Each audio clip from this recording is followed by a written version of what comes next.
Salut tout le monde. Aujourd'hui je vous retrouve, j'ai envie de dire enfin, pour vous raconter mon accouchement. Je vais vous raconter très brièvement le début de mon 9e mois et puis enfin mon accouchement. Je vous cache pas que ça fait au moins 3 ou 4 fois que je tourne cette vidéo, enfin du moins que j'essaye, mais que cette petite crotte là à côté de moi m'en empêche parce qu'il a faim à ce moment là, parce qu'il pleure, parce qu'il veut être dans mes bras, etc. Donc c'est pas facile, mais là je l'ai posé, il a l'air tranquille, donc je croise les doigts pour pouvoir tourner enfin cette vidéo. Donc j'ai eu exactement 3 semaines de mon 9e mois, durant lesquelles en réalité je me préparais pour l'accouchement tout simplement parce que je savais qu'il fallait que je m'active au maximum pour essayer de déclencher le plus tôt possible, dans la limite du raisonnable bien sûr, mon accouchement, puisque je savais que mon bébé s'annonçant très très gros, ma sage-femme, ma gynécologue m'avait vraiment grandement encouragée à essayer de le faire arriver un petit peu plus tôt que prévu. D'ailleurs je vous encourage à aller regarder les différentes vidéos des mois de grossesse que j'ai fait sur ma chaîne si vous arrivez simplement à cette vidéo là. Donc en réalité je marchais tous les jours, j'ai acheté de la tisane aux feuilles de framboisier qui a apparemment des vertus aidant à l'ouverture du col. Ma sage-femme m'a fait 3 séances d'acupuncture, censée pareil essayer de faire maturer un peu le col et de déclencher le travail. J'avais également rapatrié mon gros ballon de yoga à la base dans le salon et tous les soirs je me faisais des petits exercices. Je vous avais mis des petites vidéos d'ailleurs sur Instagram, des petites stories, donc je faisais des ronds avec mon bassin, j'avais trouvé des vidéos sur internet et tout ça, enfin bref. Et au final ça a quand même fonctionné puisqu'en fait j'ai eu un faux départ de travail. Donc le 26 janvier exactement, nous sommes allés avec ma maman faire une grande marche dans son village, une marche alors active entre guillemets parce que en tant que grosse baleine de femme enceinte c'était pas très actif pour eux mais ça l'était pour moi. Et au final, eh bien, ça a fonctionné puisque assez rapidement pendant la promenade, j'ai commencé à avoir des grosses douleurs comme des crampes dans le ventre, donc des contractions douloureuses. Et donc je me suis dit, bah tiens, cool, ça se trouve c'est le début du travail. Je rentre chez moi, la douleur continue, même s'installe de plus en plus fort, mais c'était pas des vagues de douleur comme on peut en entendre parler, c'est-à-dire que les contractions c'est censé monter, monter, monter crescendo, puis redescendre, avoir une pause, et puis c'est reparti, etc. Là moi c'était vraiment une douleur diffuse en continu qui ne m'a pas quittée de toute la nuit, je n'ai pas réussi à dormir, j'ai fini par téléphoner à l'hôpital parce que ça m'interpellait un petit peu, je me disais que au final c'était peut-être pas des contractions, puisque c'était, comme je vous disais, une douleur constante. Au final, vers 4 h du matin, quelque chose comme ça, je finis par réveiller mon mari, je lui dis écoute là j'en peux plus, j'ai vraiment trop mal, j'avais, comme je vous le disais, pas dormi, je me suis pris une bonne douche. Ma sage-femme m'avait expliqué que pour détecter un faux d'un vrai travail, il suffisait de prendre un Doliprane et des Spasfon, de se prendre une bonne douche et ensuite de se poser et d'attendre et de voir en gros si ça passe ou si ça passe pas. En toute logique, si c'est un faux travail, eh bien les contractions s'arrêtent et si c'est le vrai travail, eh bien ça s'enclenche et c'est même de plus en plus fort. Donc je fais ce qu'elle me dit, c'est-à-dire je me prends une bonne douche, je prends les médicaments que je viens de vous énoncer juste avant et malgré ça, la douleur reste. Donc là on se dit allez hop c'est parti, on met les valises dans la voiture et direction la maternité. Donc on arrive à la maternité, on est accueilli par une sage-femme très très gentille qui me pose un monitoring, je vous mets des petites photos. Un monitoring en gros ça sert à contrôler le cœur du bébé et à contrôler si on a vraiment des contractions. Et là pendant le monitoring, plus rien, il était environ 5 h du matin. Plus une seule contraction.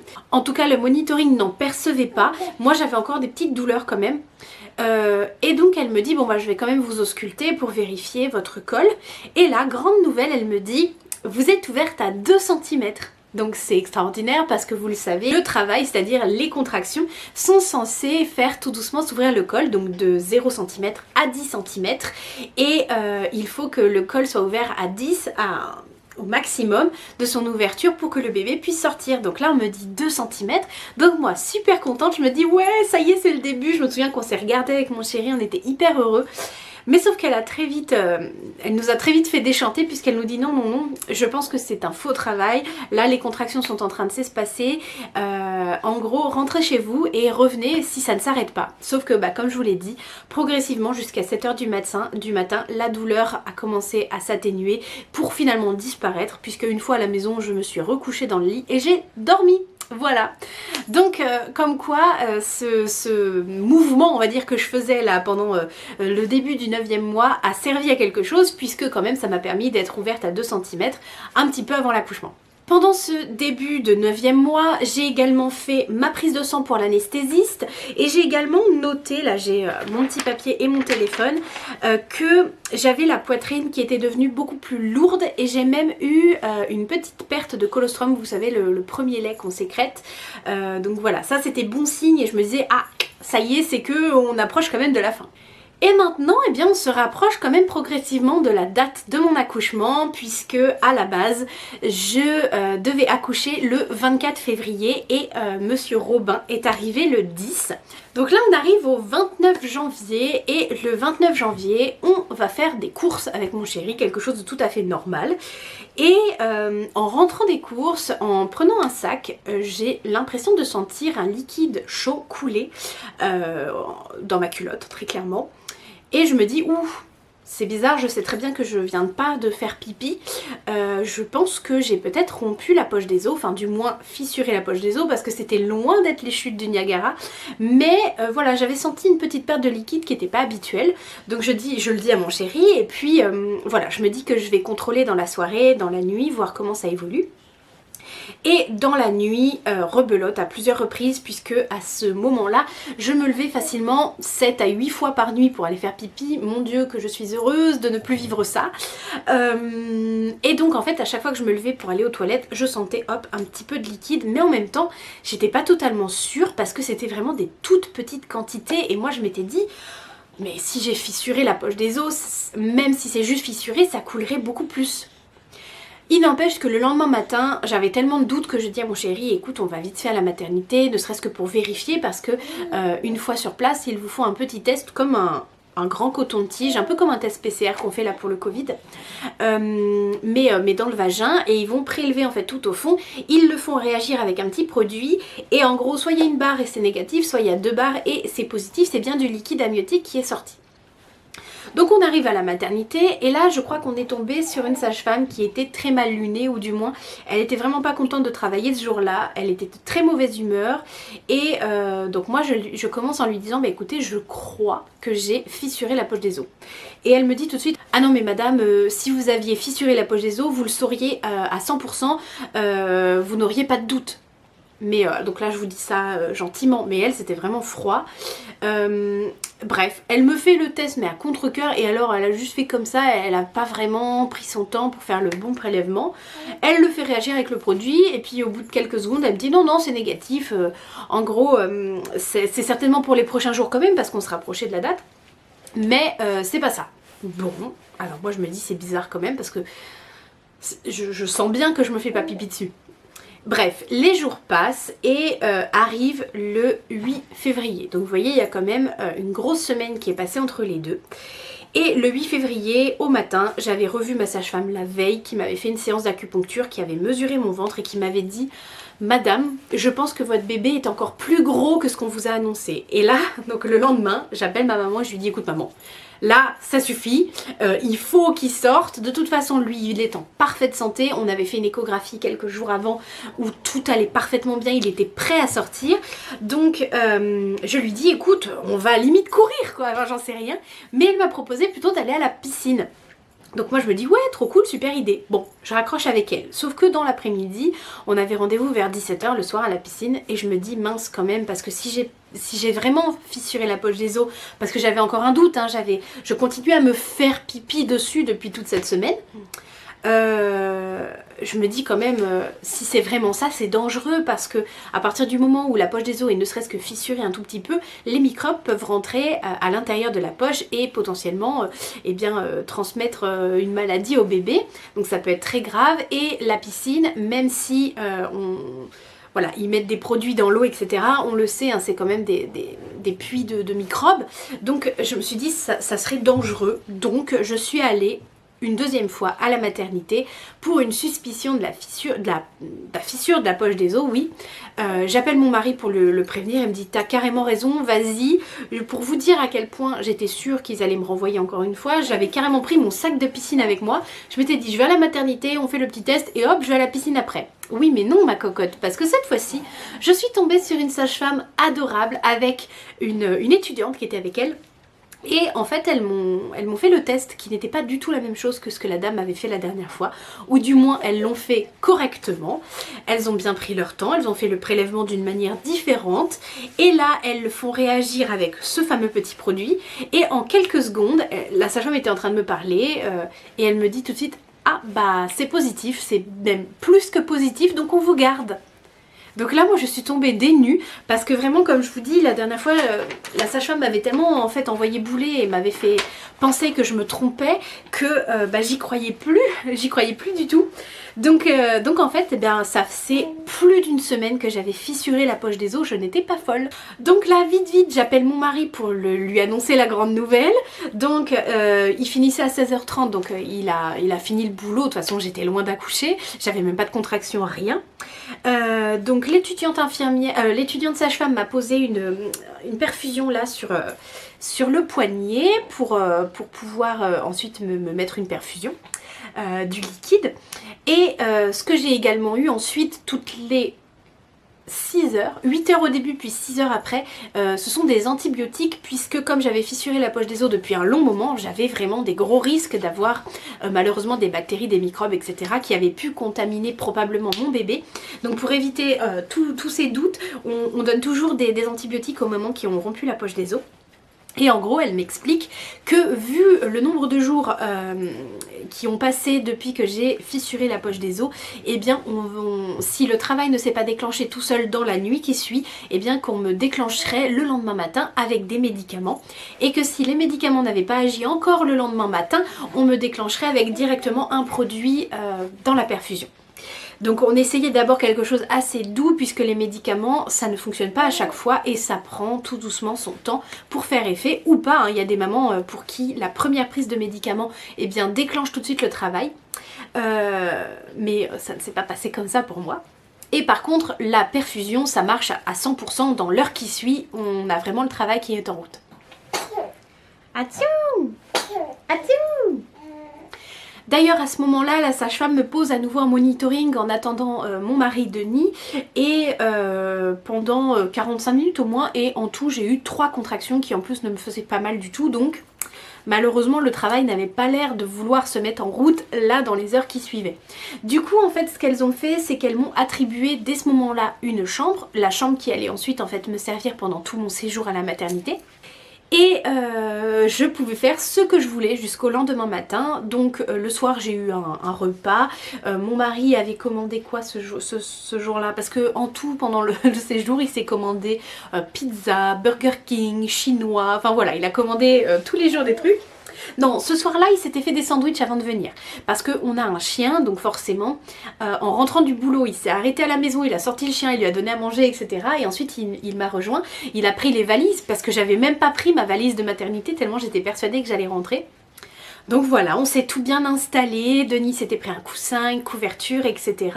On regarde la télé, le soir on a également essayé à nouveau de déclencher un peu le truc parce que j'avoue que j'avais pas forcément envie que ce soit déclenché artificiellement avec des médicaments ou avec la perfusion. Donc on a fait les 100 pas dans l'hôpital en sachant qu'on était donc le 8 février et qu'il faisait très très froid. Donc forcément on est plutôt resté à l'intérieur, on n'avait pas forcément envie d'aller dehors en pleine nuit. Donc voilà, on a marché, ensuite on a mangé et puis assez rapidement on s'est mis devant la télé, Denis s'est endormi. Moi j'avoue que j'ai passé une nuit franchement pas folichonne parce que le lit était inconfortable au possible, j'étais à la fin de ma grossesse donc j'avais des douleurs de partout en plus, j'avais très mal aux fesses, le matelas était très dur, je me suis levée faire pipi 10 fois et puis surtout j'étais extrêmement stressée parce que je savais que potentiellement le travail allait se mettre en route ou alors que le lendemain matin eh bien c'était le jour J et le lendemain matin, le 9 février, c'est mon anniversaire. Donc voilà, le lendemain matin arrive. Et on avait rendez-vous à 10 h en salle d'accouchement pour la première prise de médicaments. Donc je prends mon petit déjeuner le matin et tout, je m'habille et puis on va tranquillement dans la salle d'accouchement, enfin dans la salle de travail plutôt. Et donc la sage-femme m'explique que le déclenchement par médicament c'est 4 prises de 2 médicaments, donc toutes les 4 heures. Donc j'avais rendez-vous à 10 h, puis à 14 h, à 18 h et à 22 h. Et que si au terme de ces 4 prises de médicaments là, rien n'était enclenché, et bien le lendemain matin ce serait donc la fameuse perfusion. Donc elle me donne les médicaments, elle me pose un monitoring pendant une petite heure à peu près. À rien, mais alors silence radio, pas une seule contraction, rien que dalle. Elle revient, elle m'enlève le monitoring, elle me dit bah on se revoit à 14 h si d'ici là rien n'est déclenché. Donc nous, à ce moment-là, il me semble qu'on est vraiment resté dans l'hôpital. Il faisait plutôt beau, en plus ce jour-là, il y avait un grand soleil. Mais en gros, il était facilement 11 h, 11 h 30 le temps qu'on retourne en chambre. Et les repas sont à 11 h 30 à l'hôpital. Donc on nous avait distribué le repas. Donc on a mangé tranquillement et puis j'ai appelé ma maman pour lui demander si elle voulait venir se promener avec nous l'après-midi puisque donc j'avais donc à 14 h la deuxième prise de médoc. Donc voilà, en attendant je fais aussi un petit peu de ballon après manger, tout ça. Et puis comme à 14 h rien n'est en route, et bien je retourne en salle de travail avec Denis pour la deuxième prise de médicaments. Je reprends les médicaments, j'ai à nouveau un monitoring d'1 heure. Que dalle, rien du tout. Par contre, je commençais à avoir un petit fond de mal de ventre, mais léger de chez léger. C'était en gros des légères douleurs de règles, c'était vraiment très bas et c'était plus que supportable. Comme il n'y a rien forcément de très en route, déjà elle me dit hop, quartier libre, on se revoit à 18 h. Bon d'accord. Donc avec Denis, on avait donné rendez-vous à ma maman vers 15 h. Donc on l'a rejoint en bas et on a fait le tour de l'hôpital. Voilà, donc c'est un très grand hôpital. Donc il y avait largement de quoi faire. Il faisait super beau mais super froid. Et là, comme la première fois avec ma maman dans le village, je sens cette fameuse douleur de crampe continue, qui ne s'arrête pas, qui s'installe progressivement. Je vous mets des photos, c'est assez rigolo, tellement j'ai mal. On s'est arrêté à plusieurs reprises parce qu'il y avait des petits bancs et à la fin vraiment j'en pouvais plus, surtout que c'est comme ça, l'hôpital il est en haut d'une colline, donc au départ on a monté puis à la fin on a redescendu. Donc c'était assez physique et là pour le coup, ouais, je sentais que ça y est, la douleur était là. Mais c'était à nouveau une douleur diffuse, une douleur continue. Donc on retourne dans la chambre parce que on voulait vite fait enlever notre manteau avant la troisième prise de médicaments, donc à 18 h. Donc on retourne vite fait dans la chambre. J'étais contente d'avoir vu ma maman en plus parce que malheureusement à ce moment-là les visites à la maternité étaient interdites à cause du Covid. Donc en fait je ne pouvais plus la voir après. Et je savais que je la reverrais seulement une fois que j'aurais accouché et que je serais même rentrée à la maison. Donc voilà, j'ai été vraiment contente d'avoir eu ce petit moment avec elle, c'était super sympa, en plus ça m'a fait penser un petit peu à autre chose, ça m'a déstressée. Donc on retourne en chambre, on enlève notre manteau, on va en salle de travail, je reprends pour la troisième fois les 2 petits médicaments, monitoring, là quelques petites contractions. Mais alors franchement, petite douleur, par contre je les sentais, ça y est, je commençais à sentir un petit peu que la douleur était là. Mais donc elle me dit super, c'est peut-être que ça se met en route ou pas, hein, ça pouvait à nouveau s'arrêter. Retournez dans votre chambre et on se retrouve à 22 h pour la 4e prise de médicaments. Donc à 18 h 30 à l'hôpital, c'est la distribution des repas. Donc on mange tranquillou. Là j'avais demandé si je pouvais avoir un ballon en fait dans la chambre avec moi. Donc j'avais mis la table comme ça, j'étais sur le ballon, on regardait la télé et on mangeait tranquillou. Et puis étrangement, à ce moment-là, j'ai commencé à sentir que ça coulait à nouveau pas mal quand je bougeais avec le ballon et que surtout les contractions devenaient un peu plus douloureuses. Là pour le coup, il fallait que je commence à respirer à chaque contraction pour essayer de gérer un petit peu la douleur. C'était encore vraiment gérable, mais voilà, là je sentais qu'il y avait une douleur. Et puis vers 20 h, 20 h 30, quelque chose comme ça, je commence à dire à Denis, écoute là ça y est vraiment j'ai mal, je crois que le travail s'est mis en route, appelle la sage-femme, là voilà, et je pense qu'il faut que j'aille recontrôler en salle de travail si c'est bien ça, si c'est bien des contractions, etc. Donc en fait à l'hôpital vous avez un petit bip en fait où vous pouvez appeler les infirmières et les sages-femmes à distance. Monsieur commence à s'agiter, ça va être l'heure du la tété. Donc voilà, désolée, c'est l'heure du repas de monsieur. Donc voilà, là je lui dis vraiment appelle les sages-femmes, j'ai vraiment trop mal, je pense qu'il faut vérifier que c'est bien le début du travail. Donc il le fait, les sages-femmes arrivent, je leur explique, elles me disent bon oui, bah, pas de souci, vous pouvez aller en salle de travail. Donc là je me lève en me disant bah tiens je vais aller aux toilettes vite fait avant. Je me lève et là, ça c'était la vraie rupture de la poche des os. C'était assez impressionnant, ça a fait ploc et hop, d'un coup ça s'est mis à couler à flot, ça ne s'arrêtait pas. J'étais vraiment trempée de chez trempée, j'étais en liquide. Donc en plus ça absorbe bien les liquides. Donc voilà, là pour le coup il n'y avait plus de doute possible. Du coup elles m'ont donné les espèces d'énormes serviettes hygiéniques parce que bah, ça n'arrêtait pas de couler là pour le coup. Et en quelques minutes que je leur parlais, la douleur s'est encore intensifiée. C'est vraiment monté encore d'un cran. Là pour le coup c'était vraiment des très grosses contractions, très douloureuses et surtout eh ben, j'avais très peu de temps entre chaque contraction, c'était vraiment peut-être toutes les 2-3 minutes. Donc là pour le coup je me dis bon bah là il n'y a plus de doute. Du coup je me dis bah, je vais me mettre en chemise de nuit, comme ça je serai plus confortable. En plus la nuit était tombée, enfin voilà c'était le soir, je me suis dit bon la nuit va être longue. Je serai plus confortable comme ça. Donc je prends le temps de me changer et je vous dis les contractions étaient devenues tellement douloureuses que je leur ai même demandé si c'était possible qu'elles amènent un fauteuil roulant en fait pour que mon mari puisse m'emmener jusqu'à la salle d'accouchement parce que je me sentais même pas capable de marcher jusqu'à là-bas. Donc le temps que je me change, le temps qu'on aille en salle, etc. il était environ 21h30 quand j'arrive en salle de travail où je suis accueillie par une nouvelle sage-femme que je n'avais encore jamais vue et qui m'a accueillie avec beaucoup de douceur et de gentillesse. Vraiment, je pense que je l'oublierai jamais cette dame, elle était vraiment très gentille, elle s'appelait Camille. Et donc là elle m'ausculte et elle me dit bon effectivement il y a des contractions et vous êtes ouverte à 3 cm. Donc là ouais cool, je me dis ça y est c'est vraiment en route. Du coup je lui demande à peu près combien de temps il faut en gros pour avoir la péridurale, puisque moi j'avais entendu dire que c'était à partir de 3 cm d'ouverture. Pour avoir la péridurale il faut que le col soit ouvert à 3 cm en haut et en bas. Et moi il était ouvert à 3 cm en bas mais pas en haut. Voilà, en gros ça faisait comme ça. C'était ouvert à 3 en bas mais c'était encore fermé en haut. Bref, c'est pas facile d'une main. Et il faut également qu'il se raccourcisse, qu'il soit plus court. Du coup à ce moment là elle me pose un monitoring à nouveau et en gros elle me dit qu'il faudrait au moins tenir 2 heures avant d'avoir la péridurale.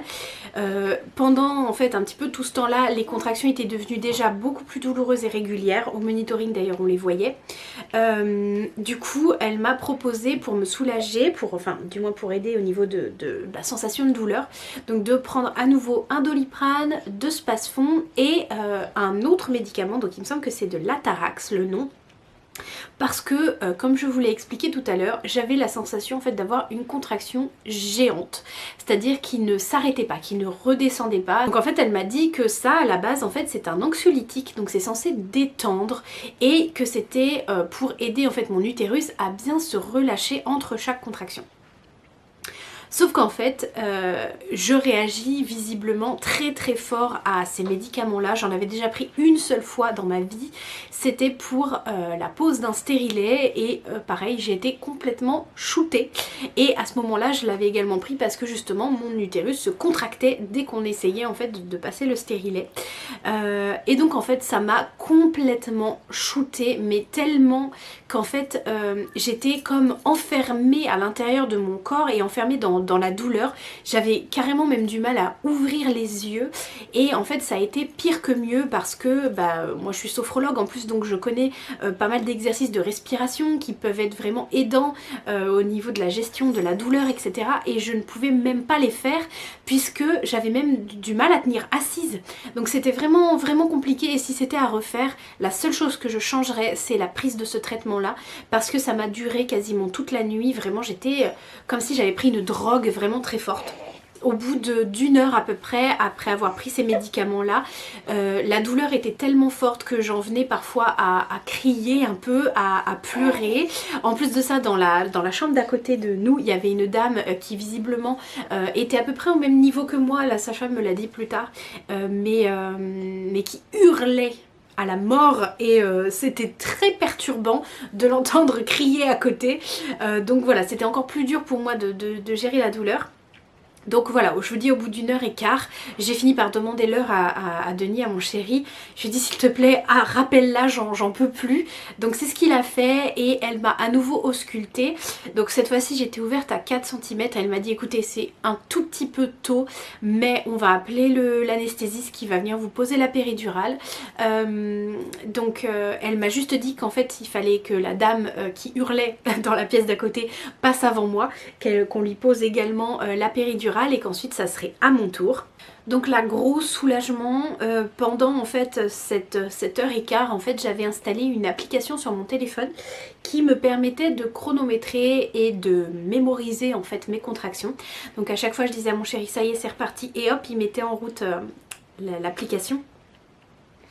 Et d'ailleurs je crois que j'ai gardé un petit souvenir, j'ai gardé un screen de l'écran. Et en plus de ça, ce qui a été assez compliqué en fait pendant cette heure et quart là, c'est que en fait comme j'avais mon chéri à côté de moi, j'avoue que je voulais vraiment essayer de gérer pour pas forcément lui montrer à quel point j'avais mal, parce que je savais qu'il était stressé pour moi, qu'il avait presque mal pour moi. Je le sentais à côté de moi et je vous jure que c'était horrible parce que je garde des souvenirs très flous.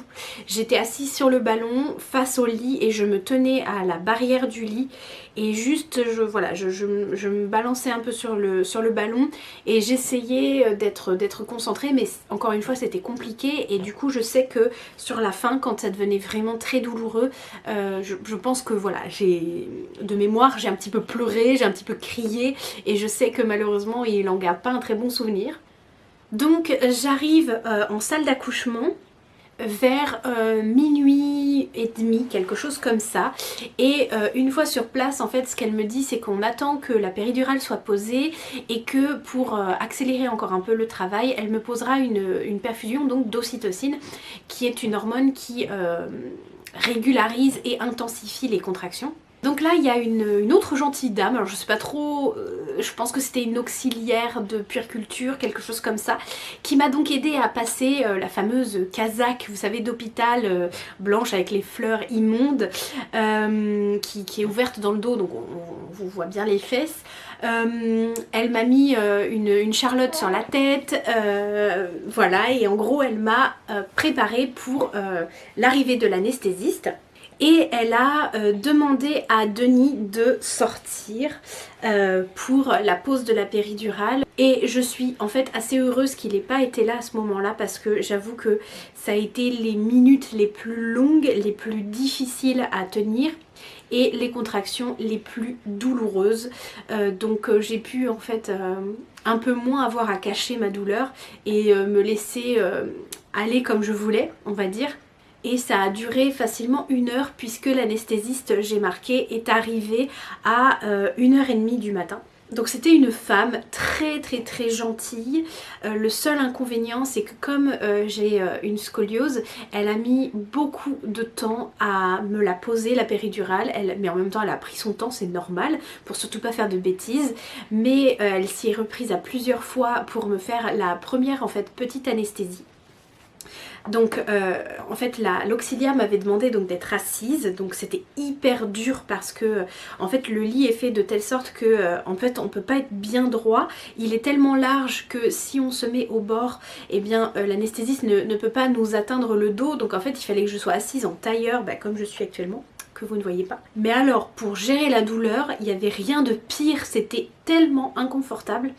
Donc elle était devant moi, l'auxiliaire, et en gros il fallait vraiment que je baisse la tête comme ça pour arrondir au maximum mon dos. Et dans un premier temps, elle fait en fait une petite anesthésie avec des petites piqûres, donc une anesthésie locale pour endormir en fait la peau, pour avoir moins la sensation de la grosse piqûre après.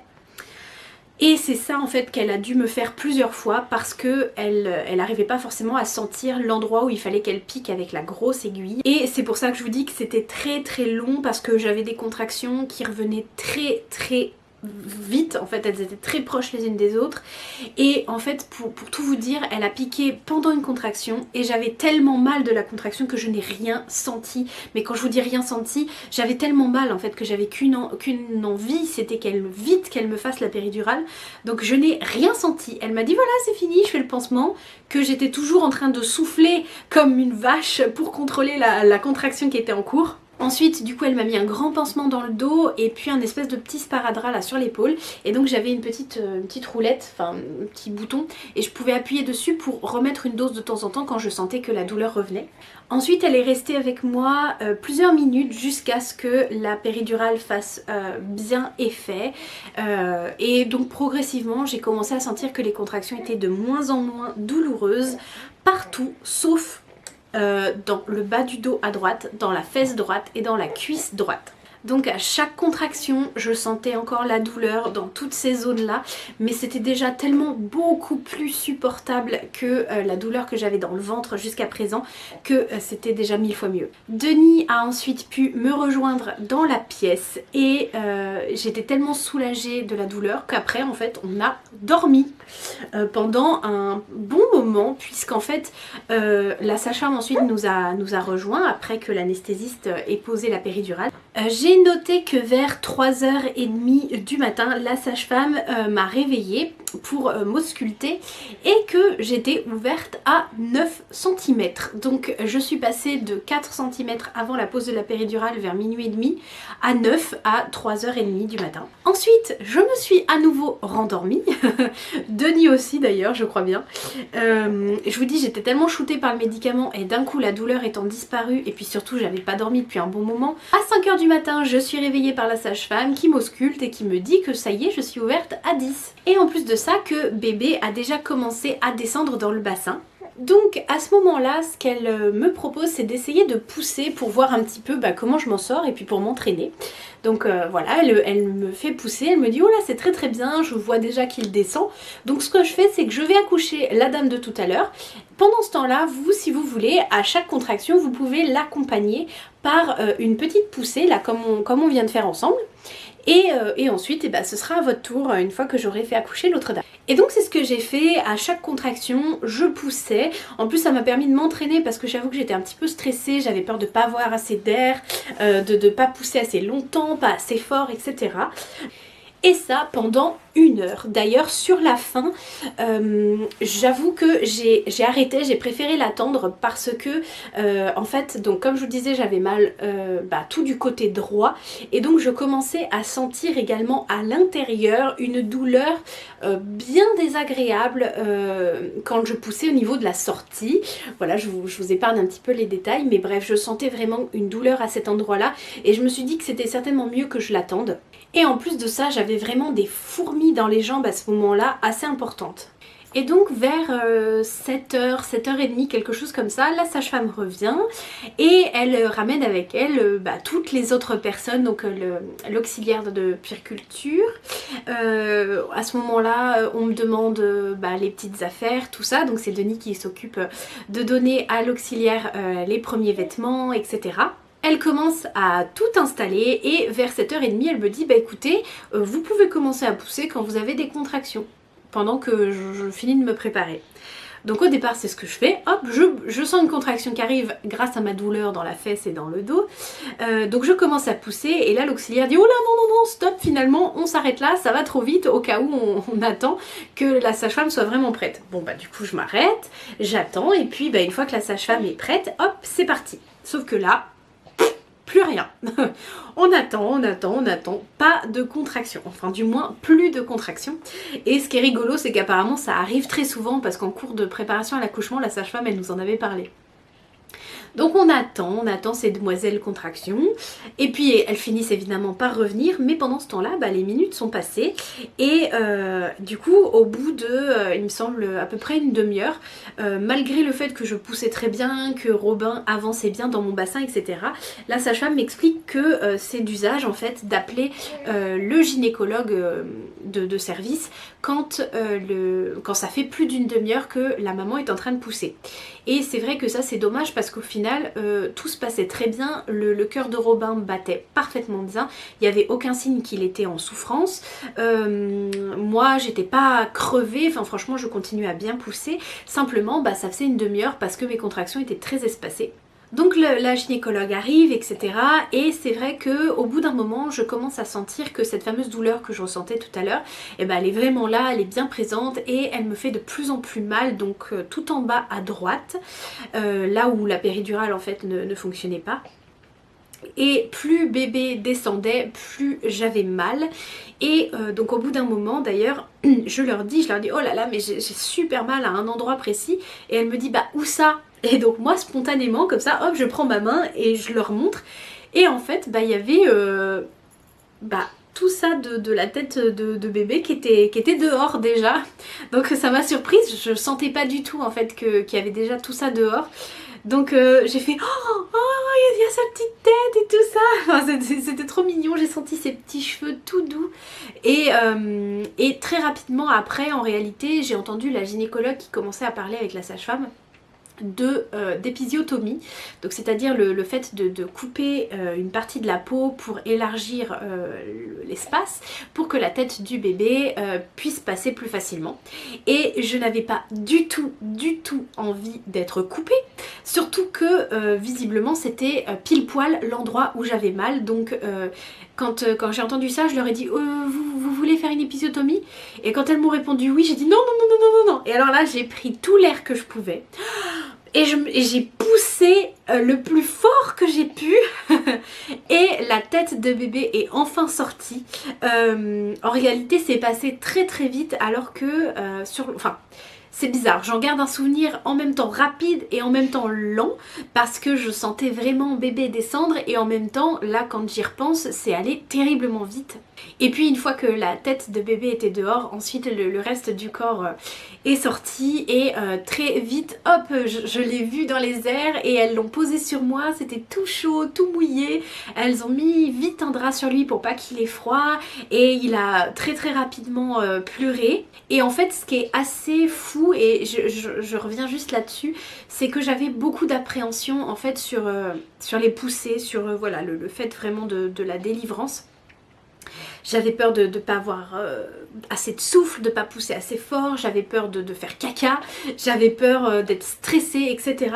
Et au final, sur le moment, je ne pensais à rien d'autre à part au fait que ça y est, c'était le moment, qu'il fallait y aller, que j'avais pas le choix, que j'étais excitée au lieu d'être stressée. Vraiment, c'est énorme parce que je m'attendais vraiment à perdre un peu mes moyens à cause du stress au dernier moment et en fait pas du tout.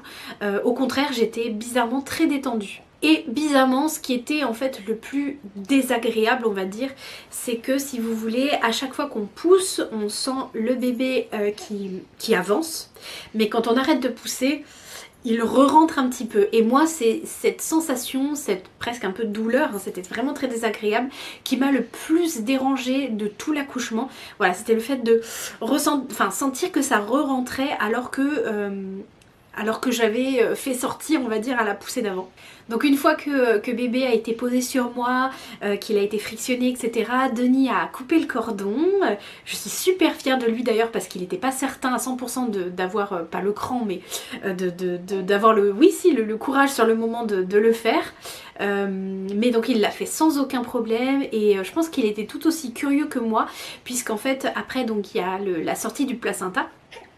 Et d'ailleurs moi il a mis un petit moment à sortir et donc pareil j'avais pas du tout envie d'être trifouillée à ce moment là, donc je leur ai proposé de pousser pour voir si ça le faisait sortir. Ça a d'ailleurs marché puisqu'il est sorti à ce moment là. Je leur ai demandé si je pouvais voir le placenta, elle nous a montré la poche des os, comment était bébé à l'intérieur, le cordon, etc. Enfin bref c'était hyper intéressant et Denis aussi a aimé regarder ça.